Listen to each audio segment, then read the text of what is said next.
I mean, my first question would be like, as a a one-time DSA member myself, I don't want to oversimplify things, but wouldn't it, like, I've seen this, what you're talking about, with my own two eyes right in front of me in meetings. But like, wouldn't I understand that every single chapter nationwide is going to be different, but wouldn't kind of a way to just like nip all this in the bud is for just to really define who are the Democratic Socialists of America? What is DSA? Because is it an organization where we're going to do mutual aid? Is it an organization like the PSL where we're like, I don't know, where we're just going to run somebody every now and then, but we're really kind of soft organizing for some kind of amorphous revolution? And I don't mean that in any kind of a derogatory way, but or is this an organization to run candidates for political office? Because it cannot be all things to all people. And like, just wouldn't answering that just like put an end to all this?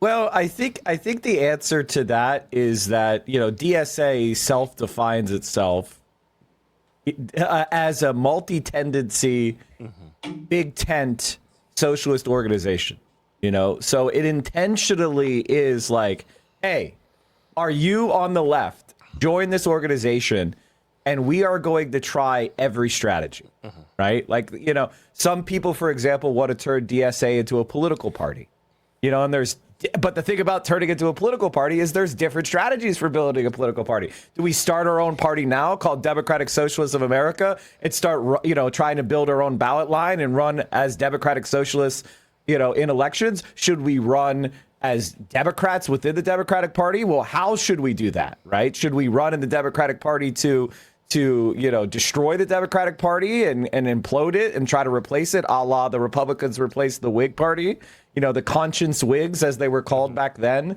which is, prior to the Civil War, there was a faction within the Whig Party that was abolitionist called the Conscious Whigs. And they wanted to, push the Whig Party to take an abolitionist position because the Democratic Republican Party, also known as the Democrats today, was pro-slavery. And ultimately, the Whig Party refused to take a position on the most important issue of politics in the day, and therefore imploded. And that's where we got the Republican Party. So, that, not to get too much into the weeds here, what I'm trying to say is that DSA is a multi-tendency organization, and it comes to these questions with the perspective of experimentation. We don't know what the right answer is to re-promote the left, like grow the left in America. So let's just say yes, and we'll try that. We'll try running in Democratic primaries. There are some DSA chapters, for example, in Rhode Island, they're running a candidate for state legislature as an independent, right? As we all know, there's a big push for running people in Democratic primaries.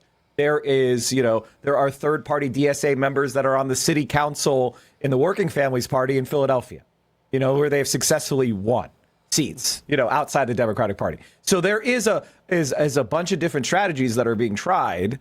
As